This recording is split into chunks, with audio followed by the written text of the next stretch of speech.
This image is weird, right? Right? For context, Black Widow just performed a backwards jump off a building to evade the bullets of this brown bearded man's machine gun. It's a pretty standard stunt for Natasha Romanoff to pull off, but it has me grinning from ear to ear. The way that artist Fulero illustrates her movement, breaking the borders of the panel as she takes a risky leap of faith, emphasizes her pose and makes it seem like she's coming right at us. It's awesome. The following page is pretty weird though. After Natasha unleashes a shower of bullets at her newly found foe, we get a row of panels where both characters are illustrated upside down. Now, I think the orientation of these panels makes sense given the fact that we are viewing the bad guy from Black Widow's perspective, and right now she's mid-air at a weird angle. But it is a bit odd to me that the villain's monologue is also in reverse. Just because you're upside down doesn't mean you can't be understood. I'm upside down right now and you can hear me just fine. This row of panels, which by the way comes from Black Widow issue 4 by Nathan Edmondson and Phil Noto, baffled and intrigued me to such an extent that I took note of every comic I read in 2024 that contained panels rotated at least 90 degrees or more, to examine how this visual technique is used as a storytelling device and whether or not they're even worth doing in the first place. The next example I encountered last year was from Pornsak Pacheco and Jesse Lonergan's miniseries Man's Best, a sci-fi comic that follows three animals who get lost in space and have to find their way back to their owner or die trying.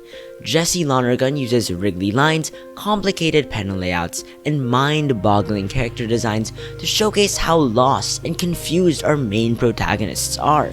He uses seemingly every trick in the book to make you feel as disoriented as the characters in the story, including the use of inverted panels. In the comic's second issue, Athos, Porthos, and Lovey are chased by a swarm of robots and run towards a random door to escape their potential demise. When Athos, the white cat who acts as the group's leader, rams through the door and enters a completely different world, the panel is tilted 90 degrees to the left to show that he entered a different area. The following page has all three of them going on a downward spiral and landing hard on the ground. If you look at it closely, you can see how Athos in the background twirl and spin throughout the process of his descent. The trippiness continues in Man's Best issue 4 as we follow the animals into a crystal cavern that leads to a cubic labyrinth full of robots trying to eat them. Lonergan tilts and rotates characters to show how confusing of a maze the main protagonists have found themselves in. Is it weird to look at? Yeah, but that's kind of the point. A very similar example to this is found in Sensational She-Hulk issue 9. In the comic, She-Hulk faces Madcap, a villain with the ability to drive people insane with mind-bending illusions. He revels in making She-Hulk juggle children as if they were juggling balls, and conjures up an illusion that makes Jennifer Walters believe she is walking on marbles. As Madcap delivers one of his sinister monologues, the panels containing his speech start to spin and twirl to show how dizzying of a spell She-Hulk finds herself in, culminating in a page-wide panel that sees a blue whale with sharp teeth rushing toward Jennifer. In Man's Best and Sensational She-Hulk, tilted panels are used to make readers feel as perplexed and confused as the main characters in the story. But Swamp Thing issue 34 uses the technique for a sex scene. Didn't expect me to say that, did you? Written by Alan Moore with art by Stephen Bissett, John Totleben, and Tatiana Wood, Swamp Thing issue 34 is my favorite issue of the series so far. I have not finished Saga of the Swamp Thing yet, but the fact that the series' most memorable issue revolves entirely around romance speaks volumes to just how good this aspect of the book is. The comic starts with Abby in the hospital mourning her deceased husband, who she did not have a good relationship with. On the one hand, she's filled with negative emotions, but on the other hand, she's free to confess to the person she truly loves. And Alan Moore sets things up perfectly with his impeccable descriptions. The doctor ventured that such a beautiful young woman, her life ahead of her, would find someone else soon. Outside, bees jerked through the glassy afternoon, their hind legs dipped in powdered gold. They'd spray the plants in the lobby. Diamonds of perspiration glistened on skins of cool and burnished green. She felt an ache, but not of mourning. She knew who she wanted to be with. Alan Moore using a freshly sprayed plant in the hospital entrance to allude to Abby's love for Swamp Thing is a brilliant choice. And the comic only gets better from here. I suggest you read it for yourself. In the issue, Abby embarrassingly confesses her love to Swamp Thing for the first time, and to her surprise, he reveals that he's been deeply infatuated with her for years.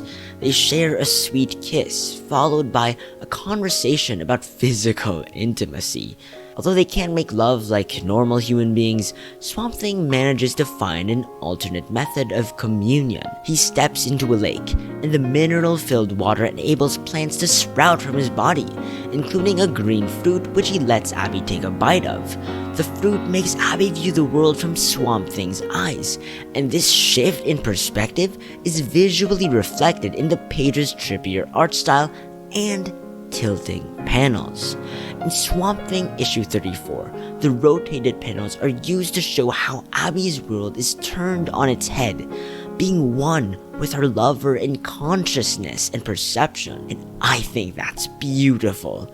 The next few pages are filled with hallucinogenic images and detailed prose that manage to conjure a steamy romantic environment without being sexually explicit. I was genuinely blown away by the sequence when I read it, mesmerized by the metaphors and images drawn from nature that somehow created an intimate atmosphere unlike anything I've encountered before. It's a really creative way to go about something so sensitive, and I applaud the team behind this book for making such an artistic romantic sequence. Go read Swamp Thing issue 34. Anyway, going back to the topic at hand, it seems like rotated panels are meant to depict a shift in a character's perspective, whether it involves them lunging toward their enemy in a weird angle or entering completely unfamiliar territory that warps the world they once knew. These 4 examples of tilted panels were all that I encountered in my personal reading last year. I'm sure there are many more comics that have them, and there are semi-related examples that I might dedicate future videos to. But as far as I can tell, heavily rotated panels are difficult to come by, and when they do appear in comics, are featured briefly, taking up a few scenes at most. But what if I told you that there is a sci-fi comic by a renowned creator that contains upside-down panels for 20 consecutive pages? Yeah, you heard me right, 20. If you're wondering what that comic is, look no further than Jeff Lemire's Trillium, which I read back in 2022. For those who may be unaware of Jeff Lemire, he is a prolific figure in the comic book industry as both a writer and an artist. Marvel and DC have hired him as a writer, allowing his unique voice and style to grace the pages of Moon Knight, Swamp Thing, Thanos, Animal-Man, Green Arrow, and more. But he is most famous for his creator-owned works outside of the big two. Jeff Lemire is the man behind Sweet Tooth, a 40-issue saga that was adapted into an excellent Netflix show that I've yet to finish, and Black Hammer, one of the more popular superhero properties outside of Marvel and DC. Because Lemire has worked for almost every single major comic publisher in the business, his work spans multiple genres and touches upon a wide variety of themes. If you were to ask me what his best works are though, I would point to the comics he created mostly by himself. Jeff Lemire is a stellar storyteller, especially when it comes to crafting comics that deal with emotional baggage and trauma. Despite his unpolished and dirty looking art style causing some to shy away from his work, it's a part of what makes his comics so powerful to me. His sketchy line work paired with his lanky character designs that make most of his protagonists look really sad serve as a perfect pairing to the psychological stories he tells that often contain visceral sequences of raw emotion. It's hard for me to tear up when I read comic books because of their static nature, but when I read comics by Jeff Lemire, I am almost brought to that point. I actually let my sister read the Essex County trilogy last year, a collection of 3 somber slice-of-life tales set in rural Canada, and she actually welled up while reading the second volume. Jeff Lemire is an expert at using the language of comics to create a melancholy atmosphere that brings you to a very tender emotional place.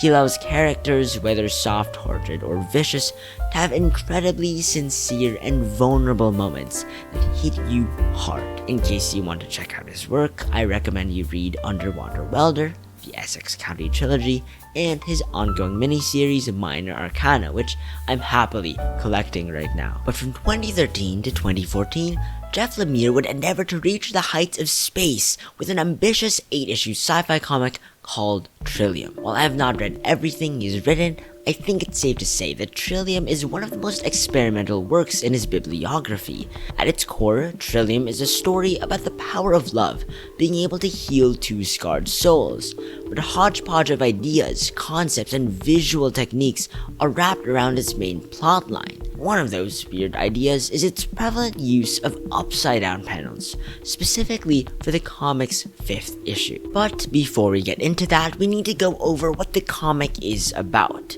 Trillium is a sci-fi romance surrounding 2 characters that come from 2 different timelines.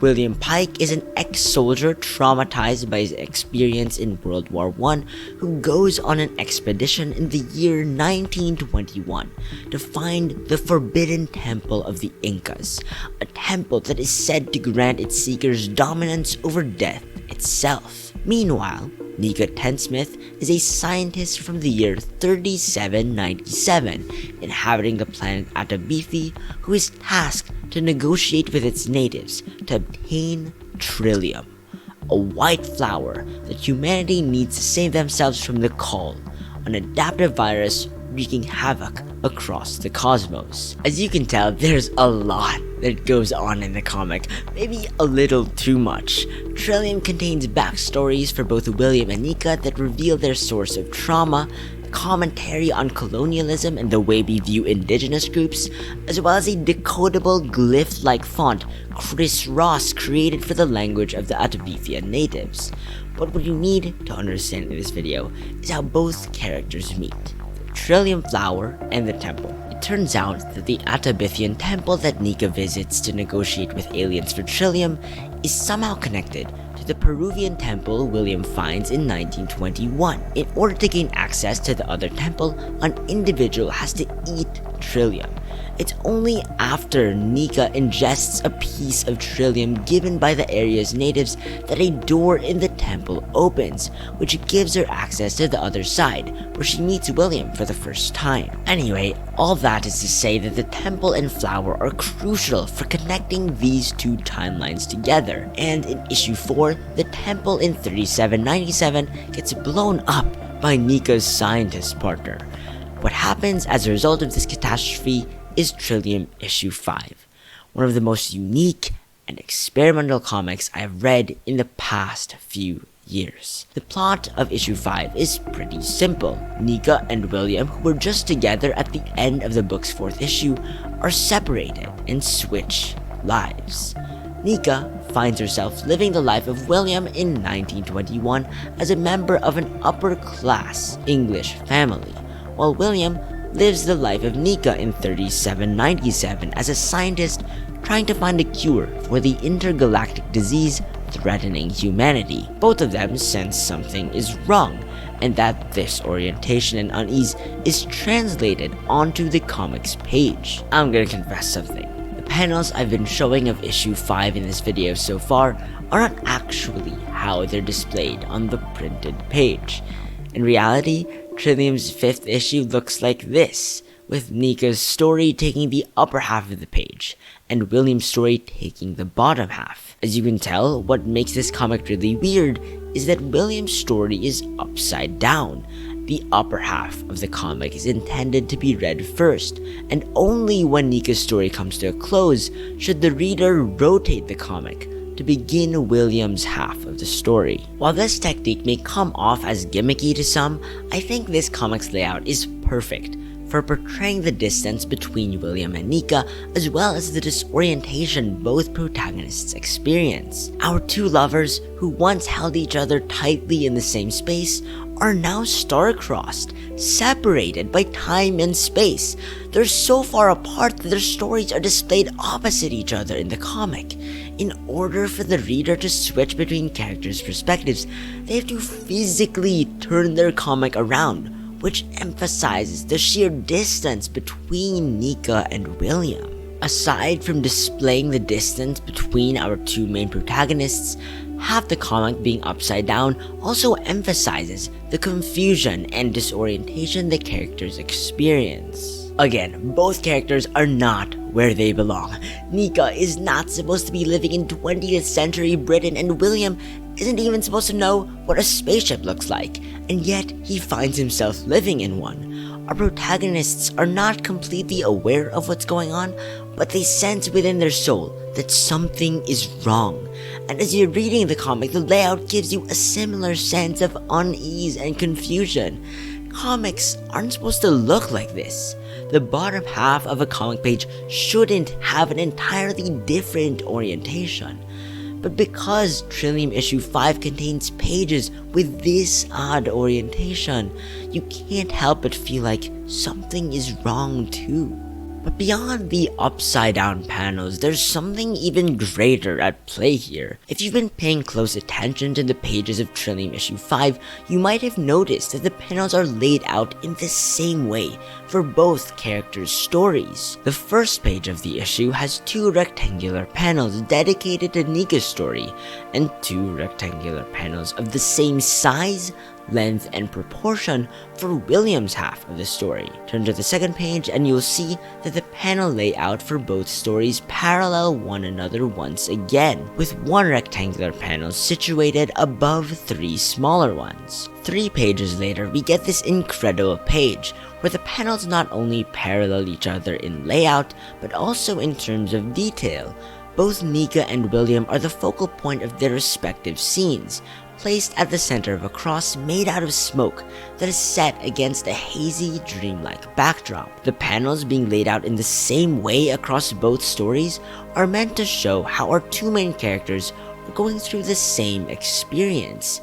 Even though time and space have torn them apart from their home and each other, they find themselves in the same situation. Loneliness is a core part of Trillium, an emotional state that both characters find themselves in until they meet one another. In this issue, Nika and William are still experiencing that desolation, but the panel layouts of their stories, mirroring one another, show that despite their distance, they are one in experience and aren't completely alone.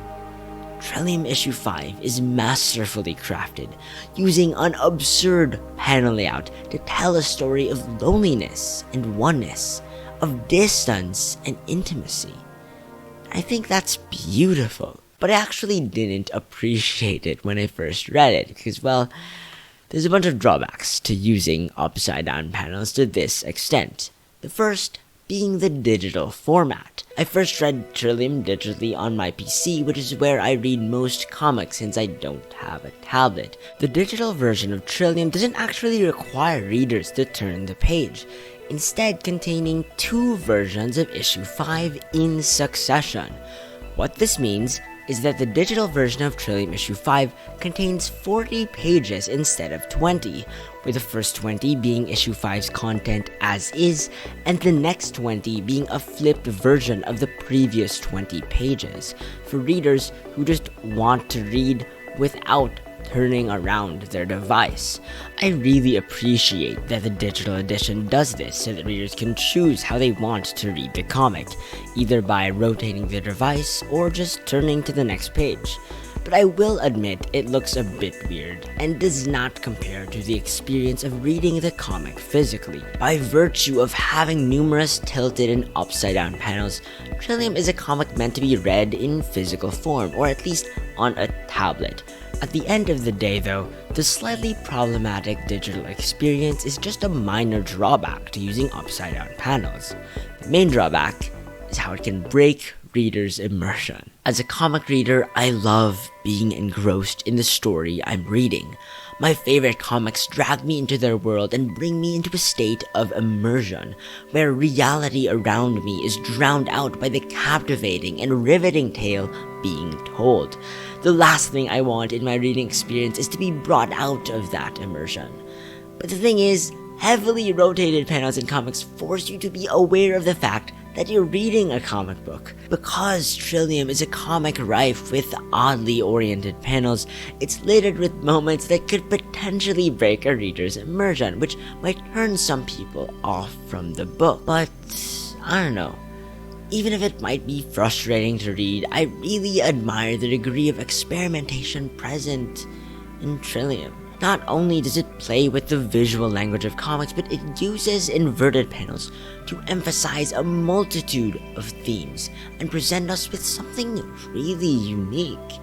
It might not be among my favorite of Lemire's works, packed with too many concepts and ideas that aren't fleshed out enough for my tastes, but I really appreciate how ballsy the book is in attempting to push the art form of comics. Jeff Lemire was probably aware of the limits that using heavily tilted panels can impose on the reading experience, and yet he went with it anyway, in order to try and do something different. I think Sean Edgar from Paste magazine sums up my overall feelings toward the book best. Trillium is a piece of an artist pulled from a deep place nobody's ever seen before, and for Lemire to share that, all we can say is thank you. I don't really know how to end this video in a way that is conclusive and definitive, so I won't do that.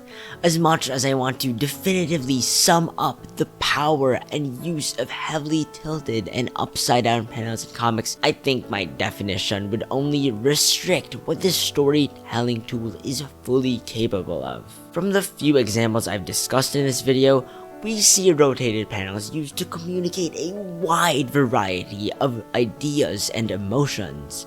The one in Black Widow made me go, what the heck? While the one in Swamp Thing made me go, aww. While the rotated panels of Man's Best are meant to indicate how lost and confused its main protagonists are, the upside-down panels of Trillium are meant to show distance between lovers. Instead of confining the discussion of this storytelling device within the bounds of this video, I'll do the opposite and open the floor to you. What do you guys think about this? Do you find this visual metaphor interesting or annoying? Are there any other examples of comics that use heavily tilted or upside down panels? And if you did encounter them, did you feel they were smart, powerful storytelling tools, or unnecessary, shallow gimmicks? I'm not an academic on the matter, so I'm genuinely curious as to what you have to contribute to the discussion. Fudge. Oh my gosh, there's a huge cockroach. Oh my god. Anyway, I'll deal with that after the recording. But thank you so much for watching. I really hope you guys give feedback on this and maybe have a discussion down below, because this is not something anyone is an expert on, I feel.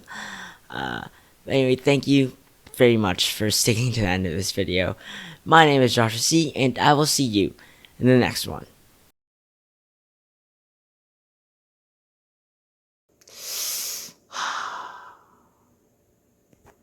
Definitely not I've killed them many before, but I don't think a cockroach has crept up on a recording before, so this is something new. Yeah, it's pretty big, as you can see. I'll zoom in. Yeah, it's pretty big. Wish me luck.